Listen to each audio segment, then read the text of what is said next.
ইসলামী bank সহ অন্যান্য bank থেকে যে পরিমাণ টাকা লুট করছে এস আলম গ্রুপ, তার পরিমাণ হচ্ছে 2,39,620 কোটি টাকা, যাহা পাল্লাতে মেপে ক্যালকুলেট করে ওজন করলে হবে 2,396 মেট্রিক টন।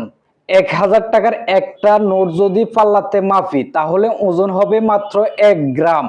আর এভাবে যদি 10 লক্ষ টাকা পাল্লাতে মাপি তাহলে ওজন হবে 1 কেজি। এই 1,000 টাকার নোট দৈনিক যদি 2 কেজি করে এস আলম গ্রুপ গিলে খায় তাহলে ব্যাংক থেকে লুট হওয়া যে পরিমাণ টাকা তা শেষ হতে সময় লাগবে 3,280 বছর।